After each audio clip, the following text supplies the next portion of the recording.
आने का अवसर प्रभु ने प्रदान किया।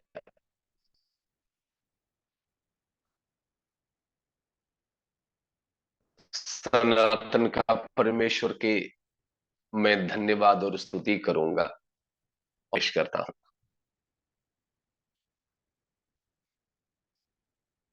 मेरी आवाज आप तक पहुंच रही है?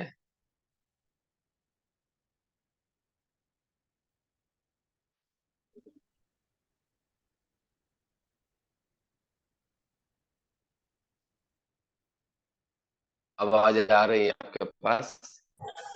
कभी कभी कट रहा है पाशा जी।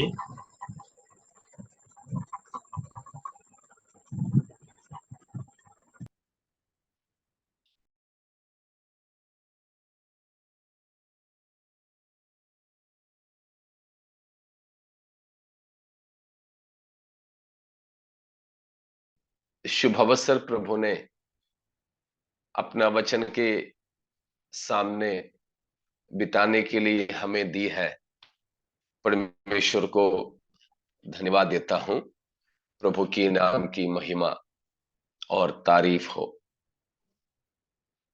आप सभी प्रियजनों को मसीही वंदन अभी।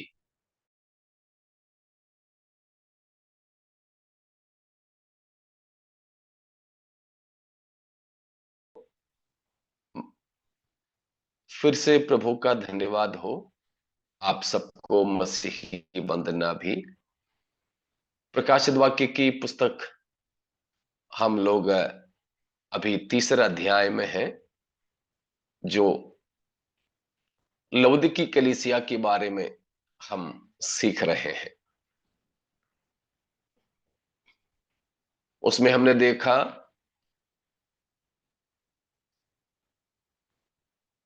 लौदीकी कलीसिया के ही बारे में है। यीशु मसीह ने किसी भी प्रकार की भलाई की बात नहीं किया। उसमें कोई भलाई की बात यीशु मसीह नहीं देख पाया। बस आलोचना ही आलोचना, नेगेटिव ही नेगेटिव, डांटना ही डांटना। बाकी सभी कलीसियाओं में, स्मुरना और फिलाडेल्फिया को छोड़ के बाकी सब कलीसियाओं में नकारात्मक बातें या डांटने की चीजें थे, तो भी कुछ तो उनकी भलाई की भी बातें थी। लेकिन ये ऐसी कलीसिया है, ऐसी एकमात्र कलीसिया है जिसके बारे में कुछ भी भलाई की बात यीशु मसीह ने नहीं किया है।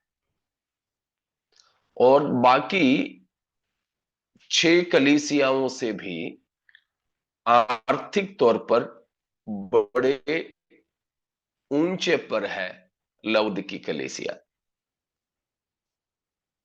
शायद उनकी आर्थिक ऊंचाई ही उनका गिरावट का कारण बना।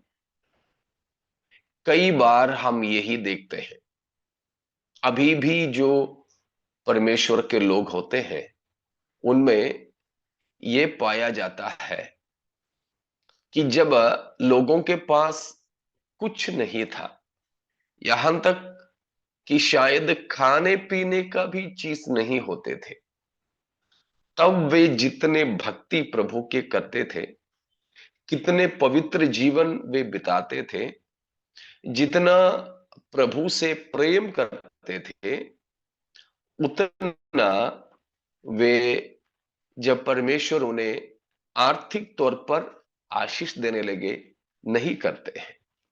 आपने भी शायद देखा होगा। इसलिए किसी ने एक बार ऐसे कहा कि शैतान ने एक बार अपना मंत्रिमंडल को बुलाया। शैतान ने अपने सारे साथियों को बुलाया, ये योजना बनाने के लिए कि प्रभु के लोगों को कैसे प्रभु से दूर करना है। तो शैतान के दूतों ने एक ने एक, दूसरा ने दूसरा, ऐसे कई बातें कहा। लेकिन शैतान को कोई मंजूर नहीं हुआ। आखिरी में उस ये दूसरा एक शैतान का दूत ने कहा कि प्रभु के यीशु के लोगों को मैं बहुत धन संपत्ति दूंगा, जिससे वे प्रभु से दूर हो जाएंगे। तो शैतान ने पूछा, ये कैसे? बोला, मैं उन लोगों को बहुत नाम, बहुत शान, पैसा, ऐसा संसार की बहुत सी चीज भरपूरी से दूंगा। तो वे लोग उन्हीं चीजों के पीछे चलते चलते चलते यीशु के लिए उनके पास समय ही नहीं रहेगा। उस तरह वे उनके प्रभु से दूर चले जाएंगे। ये तो किसी अब भक्त की एक कल्पना है, लेकिन ये काफी हकीकत है, सच्चाई है।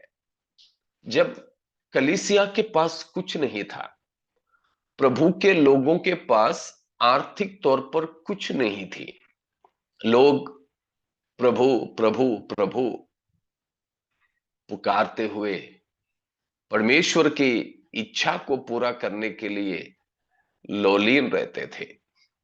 लेकिन धीरे धीरे प्रभु के लोगों के पास धन संपत्ति, सांसारिक शान और मान आने लगा, तो वे धीरे धीरे प्रभु से हटने लगे। ये हकीकत है। आज भी बहुत ही कम लोग हैं जो धनवान है, प्रभु का सच्ची रीति से भक्ति करते हैं। अपने जीवन को भी देखें,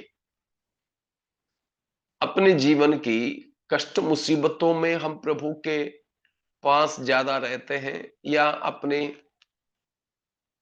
आनंद और आराम की जिंदगी की समय है, या दोनों समय एक ही जैसे हैं? अपने जीवन की बात क्या है? कष्ट मुसीबतों में पास हो गए।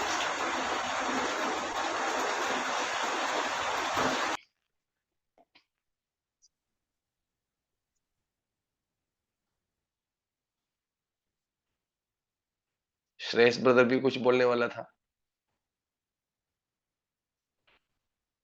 आवाज नहीं आ रहा आपका।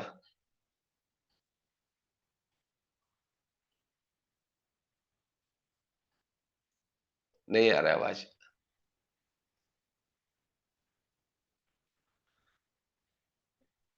ज्यादातर लोग कष्ट मुसीबतों में प्रभु प्रभु पुकारते हैं, परमेश्वर पर आसरा रखते हैं, भरोसा रखते हैं। बहुत ही कम लोग हैं जीवन के हर पल में प्रभु के पीछे चलते हैं। इसलिए है, केरल में एक प्रभु के दास है, उन्होंने कहा, बाइबल के 3 लोगों को लेकर, कुछ लोग हैं अय्यूब की पत्नी के समान है। अय्यूब की पत्नी, उसकी क्या विशेषता है? जब सब कुछ अच्छा है तो भक्ति करो, सब खराब हो जाए, बिगड़ जाए, तो प्रभु को छोड़ दो। भक्ति भक्ति में, खराई में मत रहो। अय्यूब की पत्नी ने अय्यूब से कहा, तुम अभी भी अपनी खराई को पकड़े रहते हो, परमेश्वर के इंकार कर और मर जाओ। तो अय्यूब की पत्नी के समान लोग हैं। जब सब कुछ अच्छा है तो परमेश्वर भी भला है। जिंदगी में कुछ कठिनाई आने लगे तो परमेश्वर की भक्ति को छोड़ देते हैं। दूसरा, कुछ लोग हैं आजकल की मसीहियों की तरह, जब कष्ट में, मुसीबत में है, तब प्रभु के पीछे चलो। जब सब समस्या दूर हो जाए, प्रभु को छोड़ दो, फिर तो भक्ति की जरूरत नहीं। लेकिन एक तीसरा झुंड है, वो है अय्यूब के समान, पौलुस के समान, हबक्कुक के समान असली भक्त है। चाहे सुबह, चाहे शाम, चाहे अमावासी, चाहे पूर्णमासी, चाहे दिन या रात, चाहे जन्म या मृत्यु, ऊंचाई नीचाई, हर परिस्थिति में प्रभु की भक्ति में जीवन बिताने वाले। तो हमको लवोदिकी की कलीसिया समान नहीं बनना है, हमको फिलाडेल्फिया या स्मरणा जैसी कलीसिया बनना है। तो हम पिछले दिनों में देख रहे थे लवोदिकी कलीसिया की असली हालात। कितने अवस्था को हमने देखा, याद होंगे ना?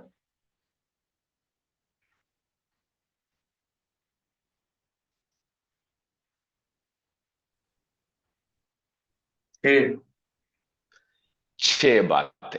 या अब आपकी आवाज आ रही है? छह प्रकार की बातों को हमने देखा। और कलीसिया का वो हालात बहुत ही गंभीर, बहुत ही दुख की है। हमने प्रकाशित वाक्य तीसरे अध्याय में से पढ़ करके भी सीख रहे थे। तो प्रकाशित वाक्य 3 का 14 से लेकर 22 तक की पदों से है लवोदिकी कलीसिया के बारे में हम जो सीख रहे हैं। और प्रभु यीशु मसीह कलीसिया की असली अवस्था के बारे में जो बताया, वो 17वां पद में और 20वां पद में हमने देखा है। 17वां पद में हमने देखा कि कलीसिया अभागा है, तुच्छ है, नंगा है, अंधा है और कंगाल है। और उसके बाद 20वां पद में हमने देखा कि प्रभु यीशु मसीह कलीसिया के बाहर है। तो ये खतरनाक 6 अवस्था कलीसिया की थी। तो आज हम देखेंगे कि इस हालात में रहने वाली लवोदिकी कलीसिया के लिए यीशु मसीह की संदेश क्या है, प्रभु यीशु मसीह की सम्मति या लवोदिकी कलीसिया के लिए यीशु मसीह का संदेश। The counsel Jesus gives to Laodicean church.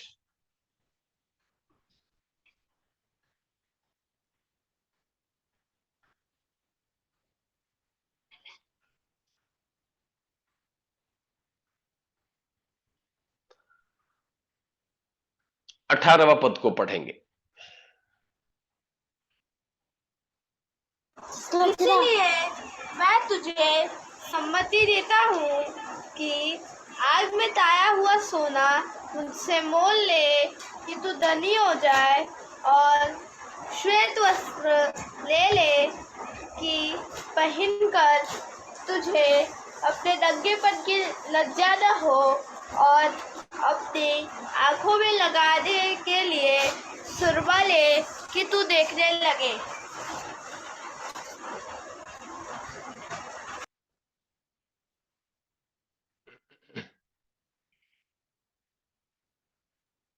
वहां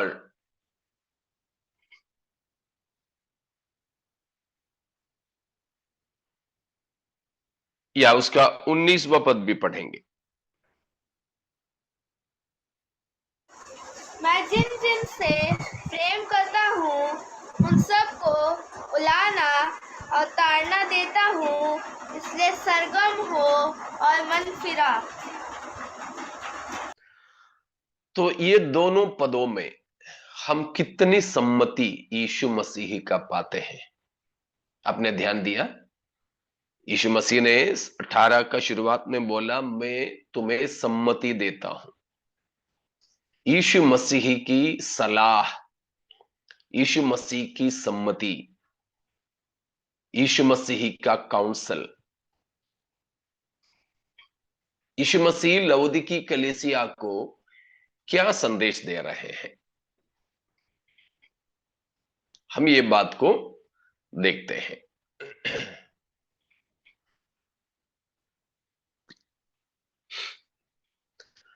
सबसे पहले यीशु मसीह ने उन्हें कहा खरीदने के लिए। क्या खरीदना है? सबसे पहले आग में ताया हुआ सोना। आग में ताया हुआ सोना। वो किसकी इलाज है? कौन सी बीमारी की इलाज है? कंगालपन की। कंगालपन की बीमारी का इलाज है। बहुत बढ़िया। यीशु मसीह ने कहा ताकि तू क्या बन जाए? धनी। धनी बन जाए। तू कंगाल है। तू वैसे तो बता रहा है पैसा है तेरे पास, आर्थिक वृद्धि है, इसलिए तू बताता है कि तेरे पास सब कुछ है, लेकिन नहीं। यीशु मसीह ने कहा तू कंगाल है।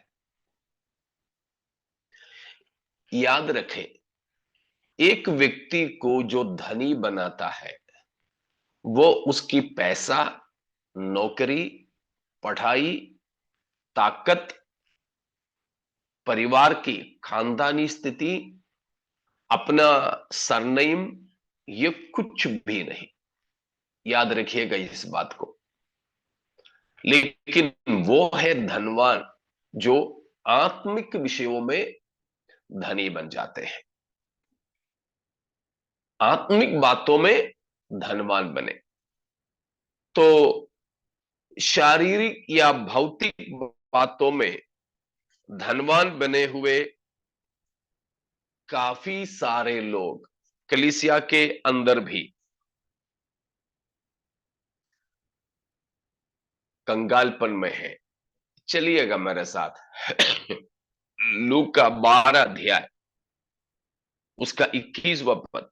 लूक का 12 का 21।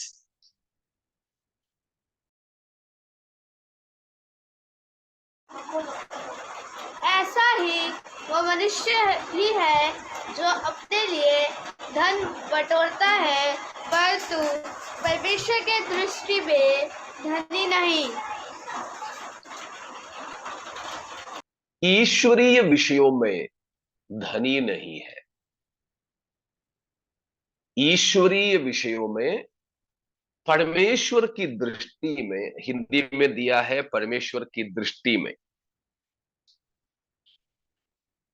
हमारे बाइबल में जो दिया है, मतलब केरल की भाषा में, ईश्वरीय विषयों में जो धनी नहीं है।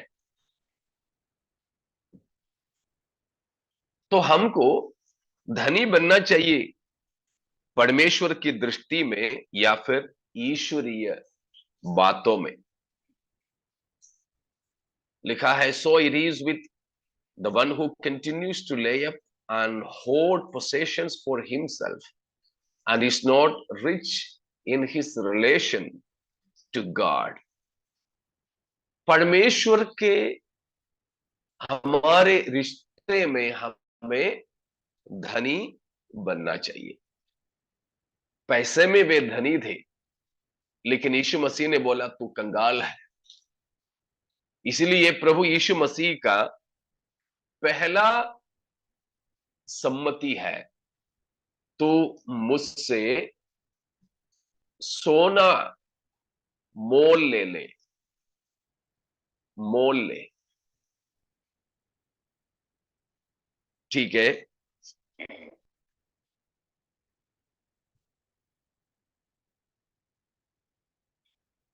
तो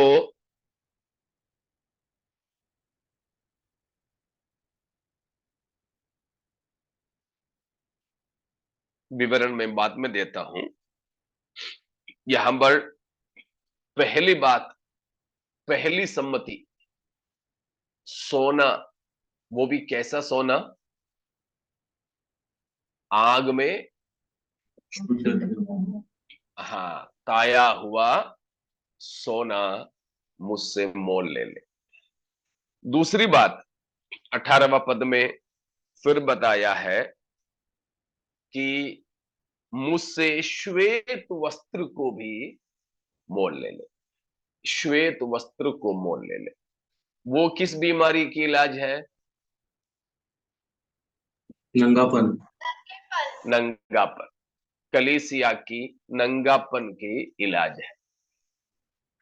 श्वेत वस्त्र को मुझसे मोल ले ले। और तीसरा एक और चीज मोल लेने के लिए बोला है, क्या है? सुरमा, अंजन। हाँ, आंख में लगाने के लिए सुरमा, है ना? इसका सुरमा मोल ले ले। वो किसके लिए है? अंधापन। अंधापन की इलाज है। अंधापन की इलाज है। तो 3 चीज मोल लेने के लिए कहा है। 3 चीज खरीदने के लिए यीशु मसीह ने कहा। हमें देखना होगा ये तीनों चीज खरीदने का मतलब। उससे पहले बताऊं, अगला चौथा सम्मति क्या है? मन फिराव। मन फिराओ। मन फिराओ, उसका मतलब हमने पहले सीख चुका है, तो इस बार उसका विवरण नहीं दूंगा। मन फिराओ। और एक 5वां सम्मति और है, 19वां पद में है। सरगम। हाँ? सरगम हो। सरगरम हो। सरगरम। सरगरम। सरगरम मतलब हिंदी में ऐसे दिया है, सरगरम हाँ। करके। सरगरम मतलब गरम हो या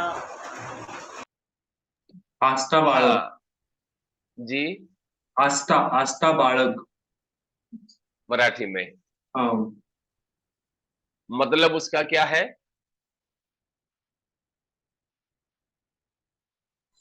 सरगरम होना मतलब ठंडेपन का दूसरा भाग है। सरगरम रहना, गरम रहना। ठीक है। बी जेलस मतलब है कि B enthusiastic and in earnest and burning with zeal, बड़े जागृति का धुन के साथ जलते रहना, सरगरम। तो ये 5 सम्मति यीशु मसीह ने कलीसिया को दिया। तो अभी न ठंडा न गरम, लेकिन तुम्हें सरगरम होना है। मतलब ईश्वरीय विषयों में, आध्यात्मिक बातों में तुम्हें जलते रहना है, गर्माहट में तुम्हें रहना है। तुम्हारे अंदर ईश्वरीय अंगार जलते रहे, जो ठंडे हुए कोयलों को जला दे, अंगार की टुकड़े बना दे। यह है प्रभु यीशु मसीह यहां बताया है, जो 5 सम्मति। और एक 6वें के तौर पर हम आखिरी वचन 22वां वचन भी पढ़ सकते हैं। जिसके कान हो वह सुन ले, कि आत्मा कलीसिया से क्या कहता है। आत्मा कलीसिया से जो कहता है वो सुन ले। वो व्यक्तिगत तौर पर है, कलीसिया के पूरे तौर पर नहीं, कलीसिया के एक एक व्यक्तियों को दिया हुआ सम्मति है। यह है छठवीं सम्मति। और एक और सातवीं बात 20वां वचन में है। 20। मैं द्वार पर खड़ा हुआ खटखटाता हूँ। यदि कोई मेरा शब्द सुनकर द्वार खोलेगा तो मैं उसके पास भीतर आकर उसके साथ भोजन करूंगा और वह मेरे साथ। वहां क्या है? सातवीं सम्मति।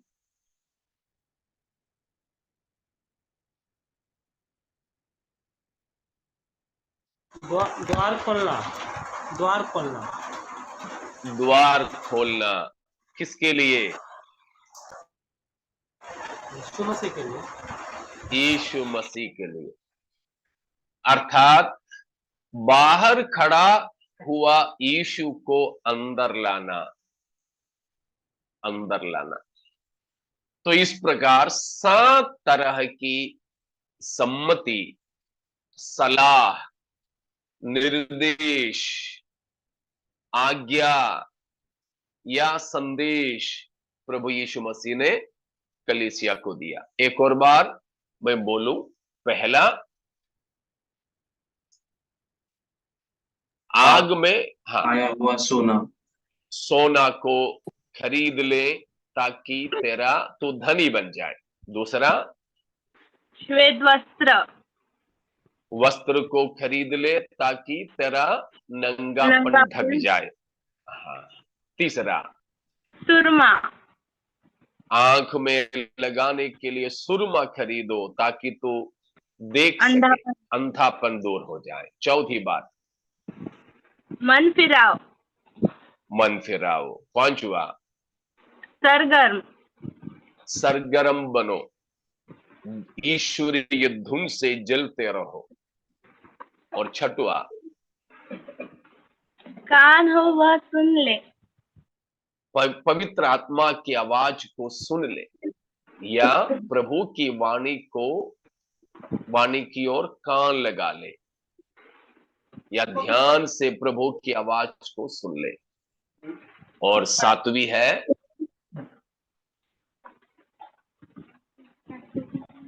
सातवां, द्वार खोले, यीशु मसीह को अंदर लाना। मसीह के लिए हृदय के दरवाजा को खोलना। हिंदी में एक सुंदर सा गाना है, हम लोग पहले पहले गाते थे, अब कई सालों से नहीं गा पाए। तेरे दिल के द्वार पर यीशु खटखटाता, जानते हो? उत्तर भारत में गाया जाता है ईसाइयों की मंडलियों में। बहुत अच्छा लगता है। खोलो तुम दरवाजा, वो है आना चाहता। तो यीशु मसीह हमारे हृदय रूपी दरवाजे पर खटखटा रहा है। खोलो हम हृदय के दरवाजा, यीशु मसीह अंदर आना चाहता है। तो मसीह के लिए हम हमारे हृदय के दरवाजा को खोल दें। तो ये 7 प्रकार की सम्मति। अब हम इन 7 बातों में जाएंगे। उससे पहले हम वो एक शब्द को देखेंगे। यीशु मसीह ने 3 बार उठा करके कहा, खरीद लो, मोल ले लो। मोल लेने का या खरीदने का मतलब है हमको कुछ पैसा लगाना पड़ेगा, हमको कुछ कीमत चुकाना है। लेकिन हमको उद्धार खरीदना है? नहीं, नहीं, नहीं। हम खरीद ही नहीं सकते हैं। सबसे पहले जब हम विश्वास में आए थे, हम सबसे पहले यीशु मसीह को ग्रहण किए थे, तब हमने कुछ भी खरीदा नहीं, सब कुछ सेत में था, फ्री में था। इसलिए नहीं कि हमने पाया उद्धार सस्ता था, परंतु इसलिए कि वो इतना बेशकीमती था कि हम कोई उसका कीमत चुका नहीं सकेंगे। हमारे जीवन के लिए सबसे जो जरूरी चीज है, प्राणवायु, ऑक्सीजन। अभी तक किसी ने ऑक्सीजन का बिल भरा? नहीं। बिल्कुल नहीं। अगर हर महीना भरना होता तो अगले महीना हम सांस ही नहीं लेते। हम रात के समय में छोटे छोटे बल्ब जलाने का मासिक बिल भी 2000-3000 भरते हैं, नहीं तो अगले महीना बिजली काटेंगे।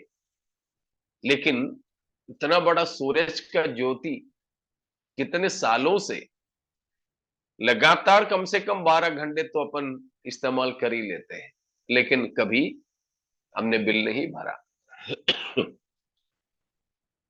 रात दिन में हम सांस लेते हैं, नहीं भरा। अगर कोई अस्पताल में गए हो, कभी दम की शिकायत से ऑक्सीजन लगा हो, पता चलेगा 1 घंटा के लिए सांस लेने का कीमत क्या होता है।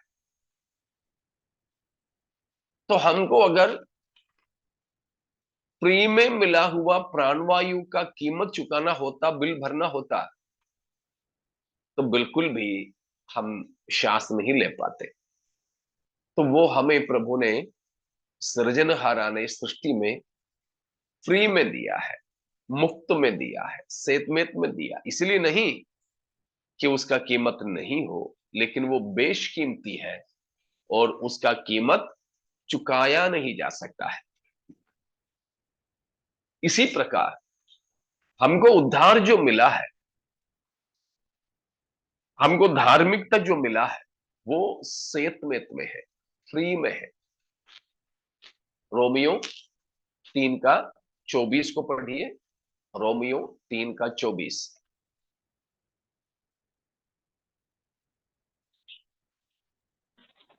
परंतु उनके अनुग्रह से उस छुटकारे के द्वारा जो मसीह यीशु में है, सिर्फ में धर्मी ठहराए जाते हैं। परमेश्वर के अनुग्रह से और उस छुटकारे के द्वारा सेतमेत में धर्मी ठहराए जाते हैं। हमको प्रभु ने जो धर्मी ठहराया है, वो सेतमेत में है, सेतमेत में, फ्री में। तो उद्धार हमें मिला है, फ्री में है।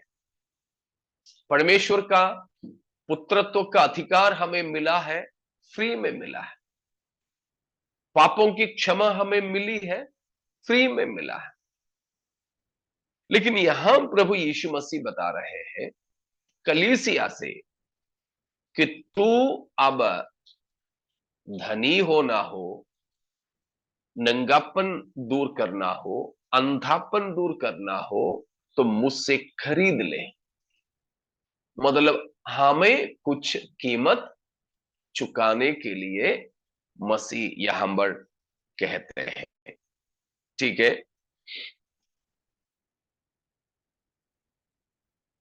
उसका मतलब खरीदना, बेचना, ये तो बाजारी भाषा है। मोल लेना वो तो बाजार की भाषा है, मार्केट लैंग्वेज है। तो प्रभु यीशु मसीह अभी इन्हें बता रहे हैं, एक बाजार की तरह मनुष्य ने अपने आप को पाप की हाथों में शैतान के लिए बेच डाला था। मनुष्य ने अपने आप को पाप के द्वारा शैतान के हाथों में बेच डाला था। लेकिन प्रभु यीशु मसीह हमें खरीद लिया।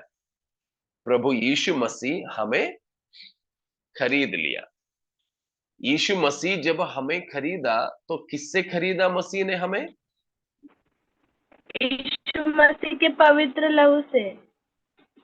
यीशु मसीह की पवित्र लहू से।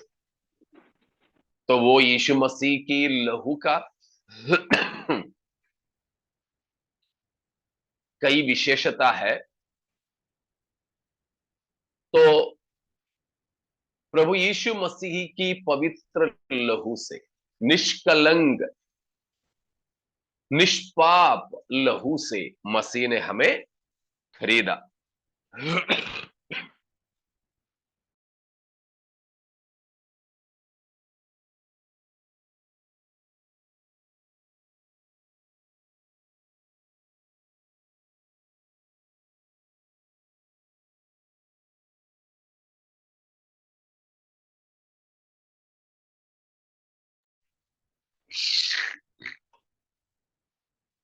यीशु मसीह ने हमको खरीदा।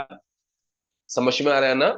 मनुष्य ने अपने आप को पाप के द्वारा शैतान के हाथों में बेच डाला,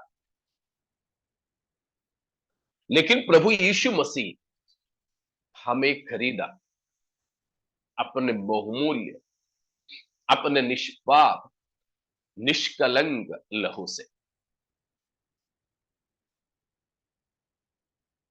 यीशु मसीह ने अपना लहू किसको दिया था? किसको देकर करके हमको खरीदा, हमको छुड़ाया?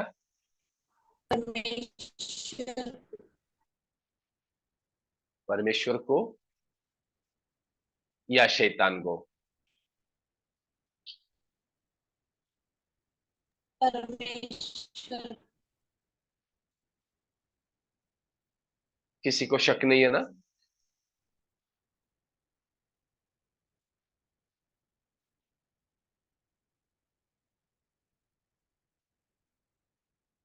शक है तो बताइएगा।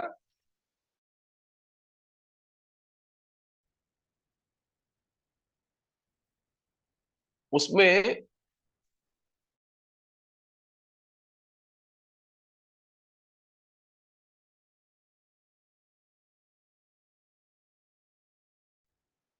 थोड़ा सा बुद्धि का इस्तेमाल करें। गुलामी में थे तो कीमत किसको देना चाहिए? शैतान को ना।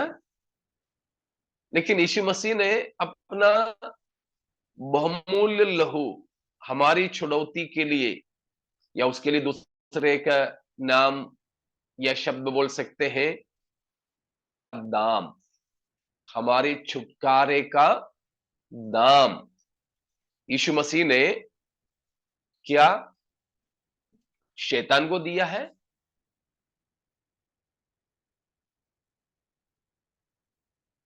अगर मानो शैतान को दिया होता यीशु मसीह, तो बड़ा कौन होता, यीशु या शैतान? शैतान बड़ा होता। शैतान बड़ा होता? बिल्कुल भी नहीं। दो वचन को पढ़ेंगे।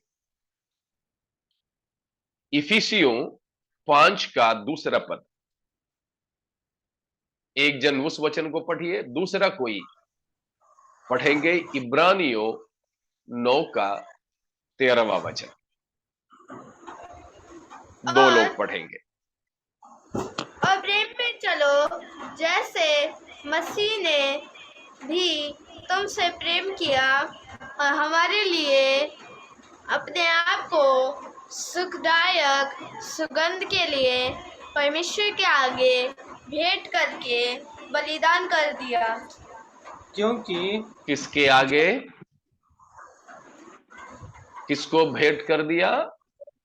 परमेश्वर के आगे। परमेश्वर। हाँ। अब दूसरा वचन, दूसरा कोई पढ़ेंगे? क्योंकि इब्रानियों 9 का। हाँ जी। क्योंकि जब बकरों और बैलों का लहू और कलोर की राख का अपवित्र लोगों पर छिड़का जाना शरीर की शुद्धता के लिए उन्हें पवित्र करता है, हाँ करता है। अगला पद भी 14 भी। तो मसीह का लहू जिसने अपने आप को सनातन आत्मा के द्वारा परमेश्वर के सामने निर्दोष चढ़ाया, तुम्हारे विवेक को मरे हुए कामों से क्यों न शुद्ध करेगा, ताकि तुम जीवित परमेश्वर की सेवा करो।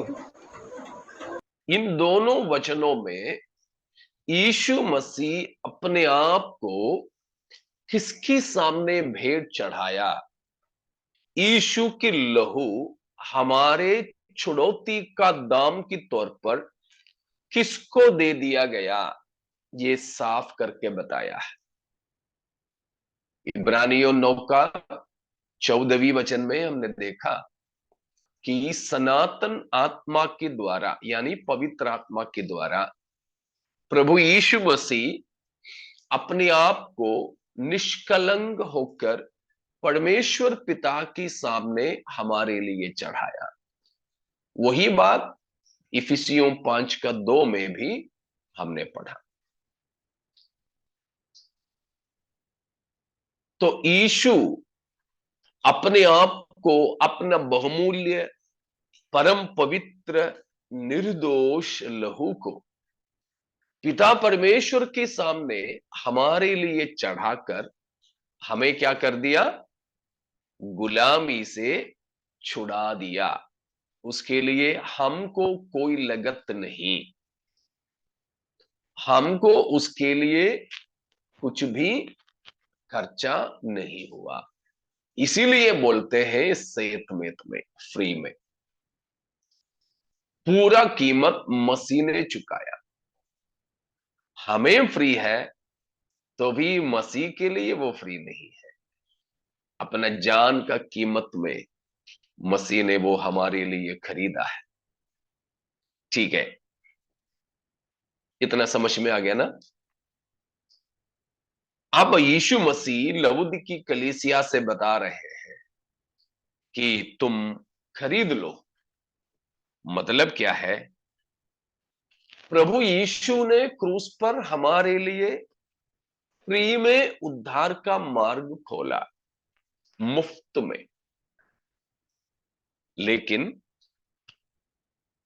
हमसे कुछ डिमांड है, प्रभु हमसे कुछ मांगते हैं। क्या मांगते हैं? What are the demands to activate, to actualise the salvation experience? Yeshu Masih free में हमारे लिए प्रदान करने वाला उद्धार का अनुभव अपनाने के लिए प्रभु हमसे कुछ मांगते हैं। क्या मांगते हैं? बिलीव, विश्वास को मांगते हैं। रिपेंटेंस, मनफिराव को मांगते हैं। रिनाउंसिंग आवर फॉर्मर वेज, शैतान और शैतानी रास्तों को त्यागना प्रभु हमसे मांगते हैं। प्रभु की ओर लौट आना, रिटर्निंग टू गॉड, प्रभु हमसे मांगते हैं। ये सारी बातें हमको चुकाने वाली कीमत है। ठीक है ना? ये सब बातें हमें चुकाना है। तो ये किससे खरीदना है? मुझसे। यीशु मसीह ने बोला मुझसे, यानी यीशु मसीह से हमको ये सब कुछ खरीदना है। खरीदने का मतलब हमें कुछ कीमत उसमें चुकाना होगा। फ्री में हमारी गोदी में नहीं देंगे। उसके लिए हमें अपना कदम उठाना है। ये नहीं कि हमें कहीं जाना हो, कुछ पैसा देना हो, ये कुछ भी नहीं, परंतु हमारे जीवन का, मन फिराव का, विश्वास करने का, प्रभु को ग्रहण करने का, अपने अपराधों को मानने का, वो हमें कीमत में चुकाना होगा। इसलिए प्रभु ने बोला है तुम खरीद लो। जब हम मतलब पहली बार प्रभु में आना आसान है, या पीछे हटा हुआ एक व्यक्ति को प्रभु की ओर वापस आना आसान है?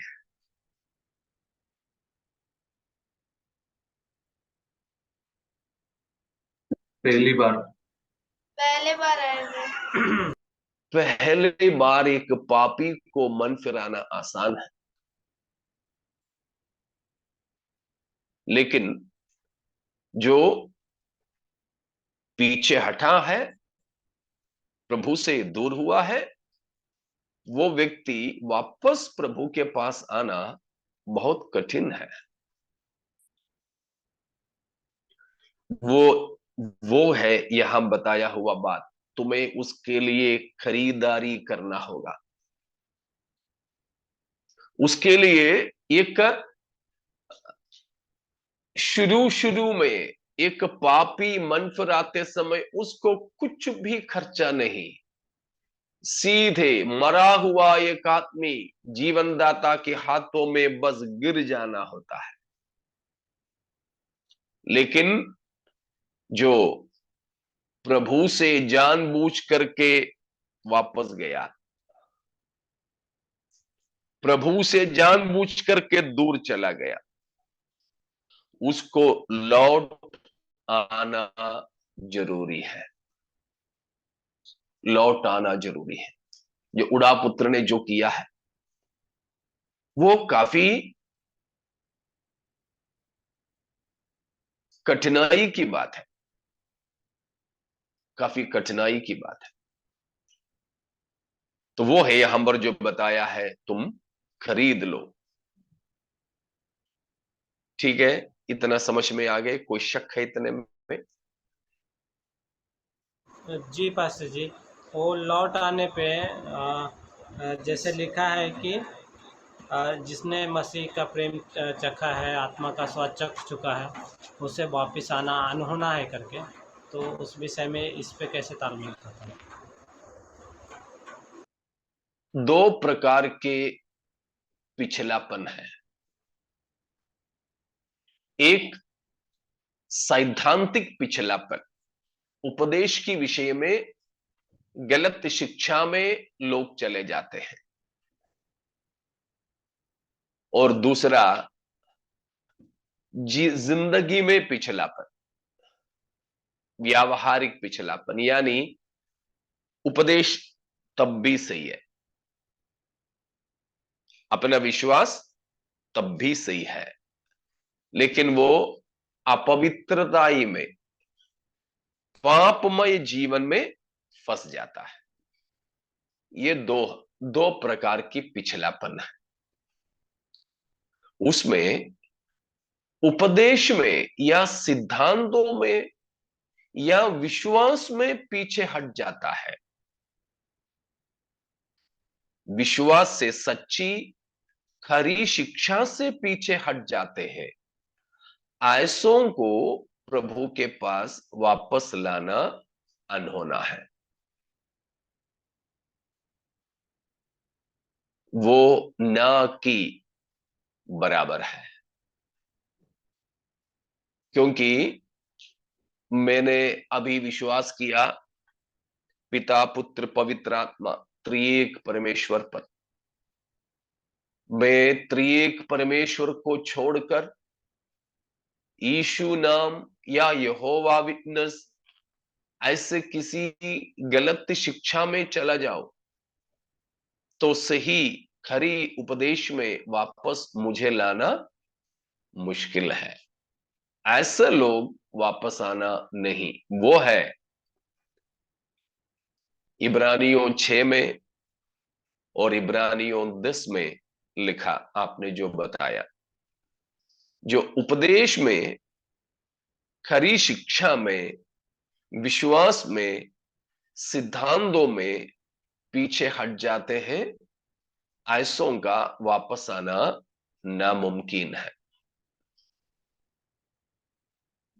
लेकिन दूसरा, विश्वास अभी भी बराबर है, लेकिन वो संसार की ओर मुड़ गया। विश्वास से वो नहीं हटा, लेकिन पवित्र जीवन से वो हट गया, अपवित्रताई में फंस गया। ऐसों का जीवन वापस आ सकता है। अभी ये लवोदिकी कलीसिया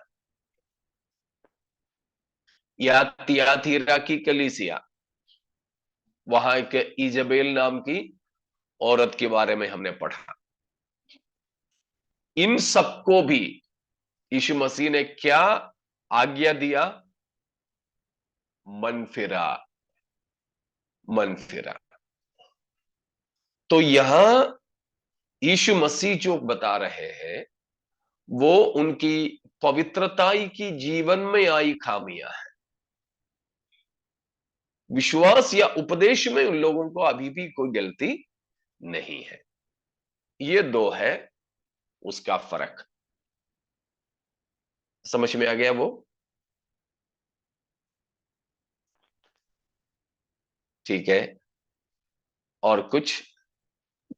तो पास्टर जी, हम कभी कभी प्रार्थना करते हैं कि जो गलत उपदेश में है वो सही उपदेश में आ जाए, तो ये प्रार्थना करना सही है? हम प्रार्थना कर तो सकते हैं जरूर, लेकिन कुछ लोग है ना, अनजाने में चले जाते हैं, उनको पता नहीं है। भोले लोग हैं कई सारे, भेड़ों की भीड़ है, किसी के पीछे जा रहे, उनको बेचारे पता नहीं। तो हमारे वो प्रार्थना आयसों के लिए आंखें खुलने वाली होंगी। लेकिन उनके जो अगुवे लोग रहते हैं, नेता लोग रहते हैं, जानबूझ करके सच्चाई को अंधेरा में छिपाने की कोशिश करते हुए लोगों को अपने ठग विद्या में फंसाने की जानबूझ के कोशिश में है। आयसों को मनफराव इस विषय में नहीं होगा। तो हम प्रार्थना जरूर कर सकते हैं, तो बहुत से लोगों को वो छुड़ा सकेंगे वो प्रार्थना।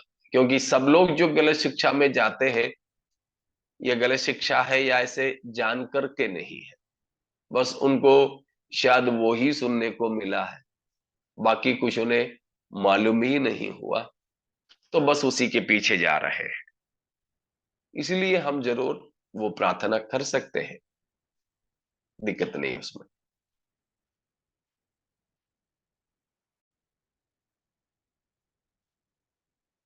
हाँ, जो पहला यूहन्ना 5 अध्याय की 16वां पद में बताया है कि मरणहार पाप में फंसे हुए भाई, उसके लिए प्रार्थना मत करना। तो जिनके बारे में हम समझ सकते हैं कि जो बिल्कुल अब ऐसा रीति से वापस गया है प्रभु से कि वो जानबूझकर भी उसी पाप में लगातार रहना चाहता है, चाहती है, ऐसों के लिए प्रार्थना नहीं करना। ऐसा कोई हमें दिखे वे वे लोग हैं जो जानबूझ के प्रभु से दूर हुए और पाप में ही, पाप की मजा लेकर ही उसी में रहना चाहते हैं, जिनको प्रभु ने त्याग दिया है। जैसे रोमियो 1 का 24, 26, 28 में बताए, जिनको प्रभु ने पापों में, लुचपन में, अपवित्रता में त्याग दिए हैं, ऐसों के लिए प्रार्थना करने से फायदा नहीं। ऐसों के लिए प्रार्थना ना करना करके यूहन्ना, पहले यूहन्ना 5 की 15-16 पदों में जो बताया है। बाकी लोगों के लिए हम जरूर प्रार्थना कर सकते हैं।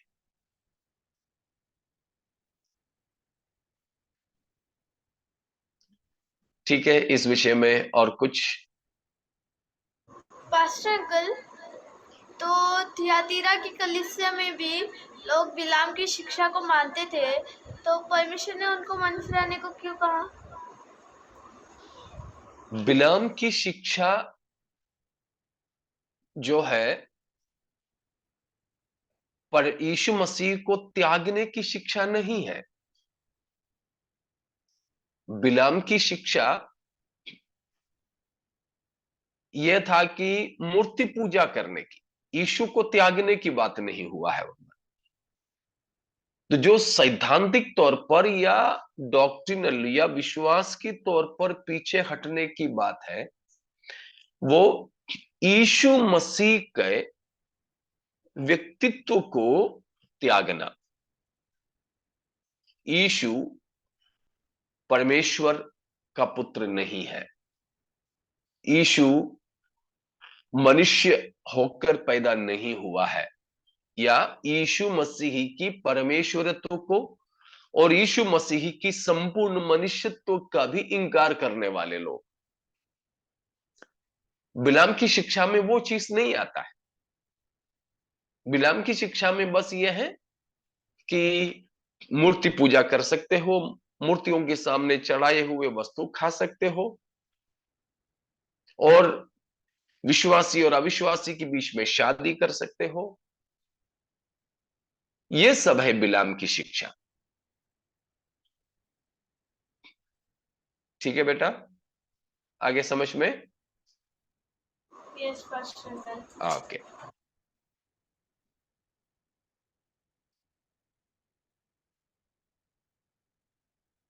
ठीक है, और कुछ नहीं तो हम अभी देखेंगे। पहली चीज जो खरीदना है वो है आग में ताया हुआ सोना। सोना बाइबल में किस चीज का प्रतीक है? पवित्रताई का, विश्वास। विश्वास का।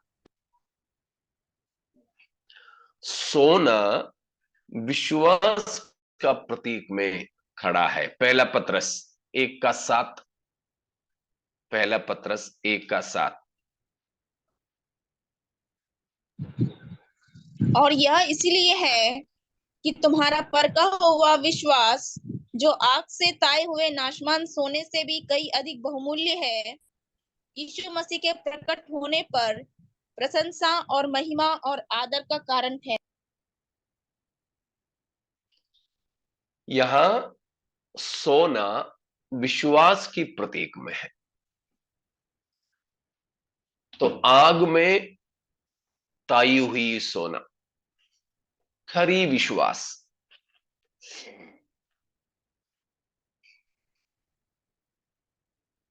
ईश्वरीय विषय में धनी बनना, जो हमने लूका से पढ़े थे। तो ईश्वरीय विषय में हमें धनी बनने के बारे में है। याकूब 2:5 भी, याकूब 2:5।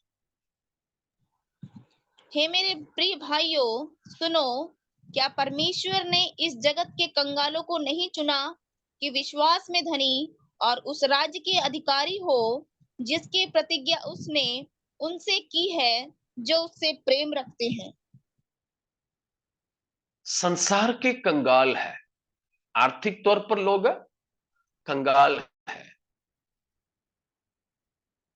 घर नहीं, मकान नहीं, जमीन नहीं, नौकरी नहीं, गाड़ी नहीं, पैसा नहीं, बराबर खाने के लिए भी नहीं। लेकिन उन्हें प्रभु ने क्या कर दिया है? कौन बनाया है? विश्वास में धनी। विश्वास में धनी बनाया है। तो यहां प्रभु यीशु मसीह ने लवोदिकी कलीसिया से कहा, तू कंगाल है, तो विश्वास में कंगाल हो गया था। लूका 12 के अनुसार परमेश्वर के संबंध में वो कंगाल हो गया था, परमेश्वर के साथ की रिश्ते में कमजोर हो गया था। तो यहां प्रभु ने कहा कि मुझसे खरीद ले सोना। वो खरी विश्वास है, आग में ताई हुई विश्वास, बिल्कुल पवित्र शास्त्र के अनुसार का विश्वास। उसमें हमें धनी बनना है, विश्वास में हमें धनी बनने के लिए कहा है।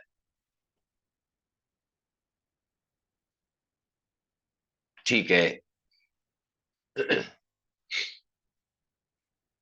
दूसरी बात, क्या खरीदो? श्वेत वस्त्र। श्वेत वस्त्र। श्वेत वस्त्र, व्हाइट गारमेंट। वो क्या है?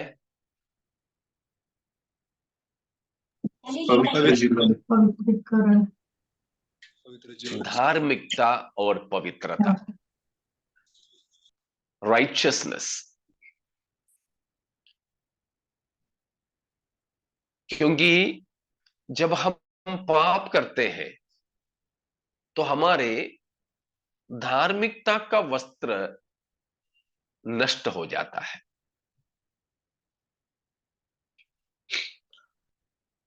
मैंने आपको पहले भी कह चुका, एक पापी मनुष्य का हालात है कि वो परमेश्वर के सामने हाथ दोनों पीछे बांध के, सिर झुकाकर, शर्मिंदा होकर, नंगा और दंड के पात्र होकर खड़ा रहता है।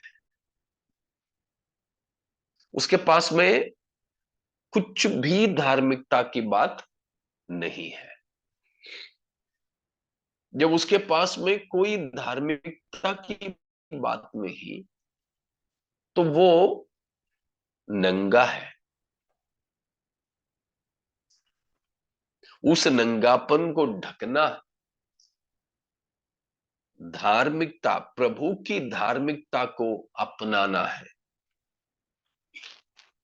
प्रभु की धार्मिकता को अपनाना। प्रकाशित वाक्य ही 19 का 8।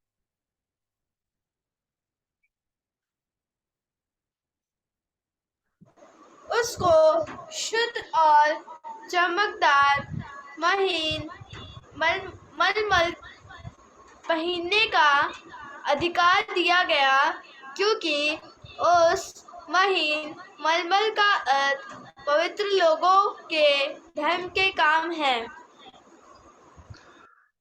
तो धार्मिकता, वस्त्र का भी अलग अलग मतलब है। उद्धार का वस्त्र है, गारमेंट ऑफ साल्वेशन। आनंद का वस्त्र है, गारमेंट ऑफ जॉय। तो अलग अलग है। तो यहां पर फिलहाल हम इतना ही देखें कि धार्मिकता और पवित्रता की बात है, धार्मिकता और पवित्रता की बात। और तीसरी बात खरीदना है,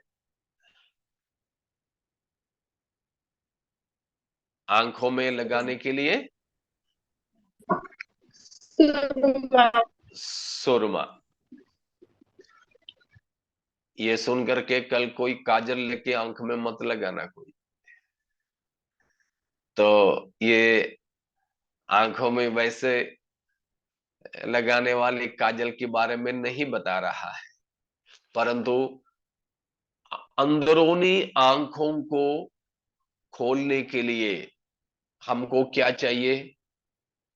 enlightenment of the Holi spirit. पवित्र आत्मा के द्वारा हमारी अंदरूनी आंखें प्रकाशमान होना चाहिए। लेकिन पवित्र आत्मा इनके अंदर कार्य करना बंद कर दिया था। इनकी आंखें बंद हो गई थी। उनकी बाहरी आंखों में कोई तकलीफ नहीं था, हमें मालूम है।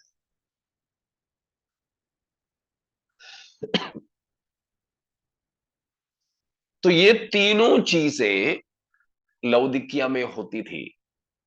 सोना या बहुत धन दौलत वाली शहर थी और कलीसिया भी।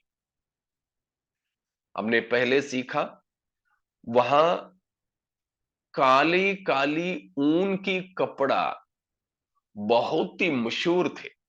लौदीकिया की काली ऊन की कपड़ा, कंबल, ये सब बहुत मशहूर थे। उसकी उल्टा में यीशु मसीह ने बोला, तुमको मुझसे श्वेत वस्त्र खरीदना होगा। हमने शुरू में सीखे थे लौदीकी शहर में एक आंखों की अस्पताल थी। वो आंखों की अस्पताल, वहां की इलाज, वहां की सुरमा बहुत विश्व प्रसिद्ध था।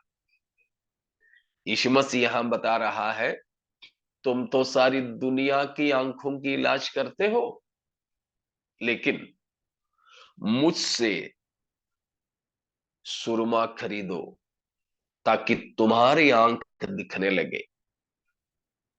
तो आंखें दिखना पवित्र आत्मा की प्रकाशन को दर्शाता है। ठीक है, पवित्र आत्मा के प्रकाशन, पवित्र आत्मा के द्वारा प्रकाशमान होना। इफिसियों पहला अध्याय की 17 और 18 पदों में हम उन बातों को पढ़ते हैं।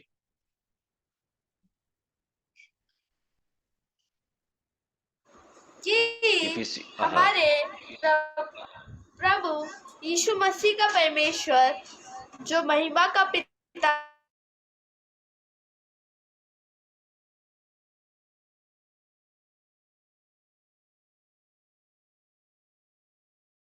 ज्योतिर्मय हो, कि तुम जानो हो कि उसकी बुलाहट की आशा क्या है और पवित्र लोगों में उसकी विरास की महिमा का धन कैसा है। तुम्हें परमेश्वर ज्ञान और प्रकाश की आत्मा दे। उसके बाद पौलुस प्रार्थना करता है, तुम्हारी मन की आंखें ज्योतिर्मय हो। तो मन की आंखें खुल जाए, आत्मिक अंधापन दूर हो जाए, ये पवित्र आत्मा के द्वारा होता है। भजन संहिता 19 का 8, भजन 19 का 8।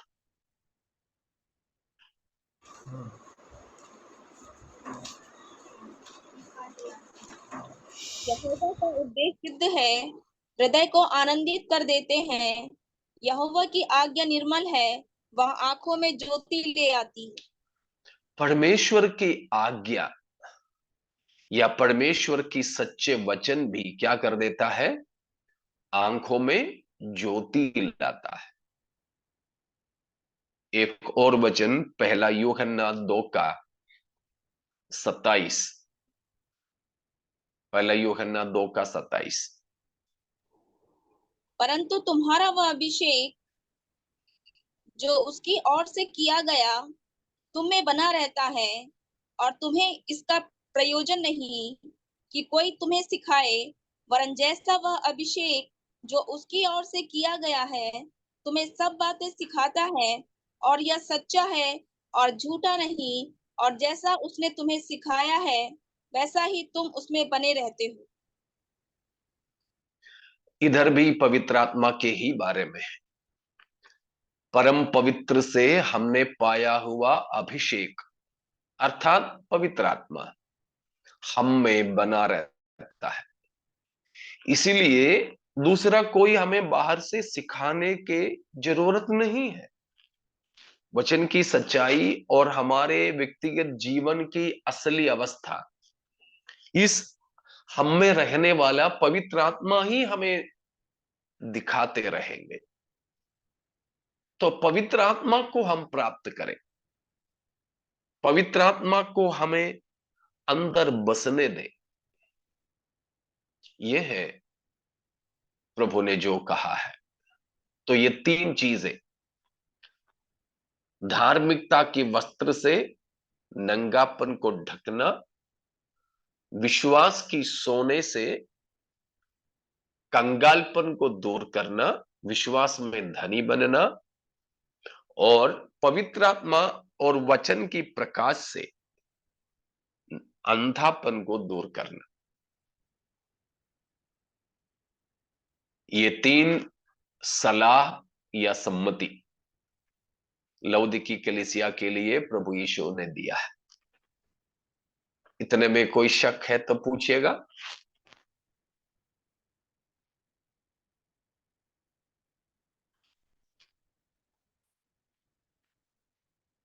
कुछ नहीं। तो हमारे भी जीवन में चाहिए हम विश्वास में कौन बन जाए? धनी बने और बलवंत बने। शरीर में कमजोर हो चलेगा, पैसा में कमजोर हो चलेगा, लेकिन विश्वास में मजबूत होना, तंदुरुस्त होना, आत्मिक शूरवीर हमें बनना विश्वास में। और पवित्रता और धार्मिकता में हम श्वेत वस्त्र पहने हुए नंगाई को ढकते रहें, ताकि हमें कभी लज्जित नहीं होना पड़े, शर्मिंदा कभी नहीं होना पड़े। तो तीसरा, हमारी आंखें ज्योतिर्मय हो, हमारी आंखें खुल जाएं, हमारी आंखें खुलकर पूरे पूरे सच्चाई को जाने, परमेश्वर की सच्चाई को भी जान सकेंगे, वचन की सच्चाई को जान सकेंगे, अपने व्यक्तिगत जीवन के भी। तो उस अनुभव में आगे बढ़ते जाने के लिए प्रभु इन वचनों के द्वारा हम सबको सहायता करें।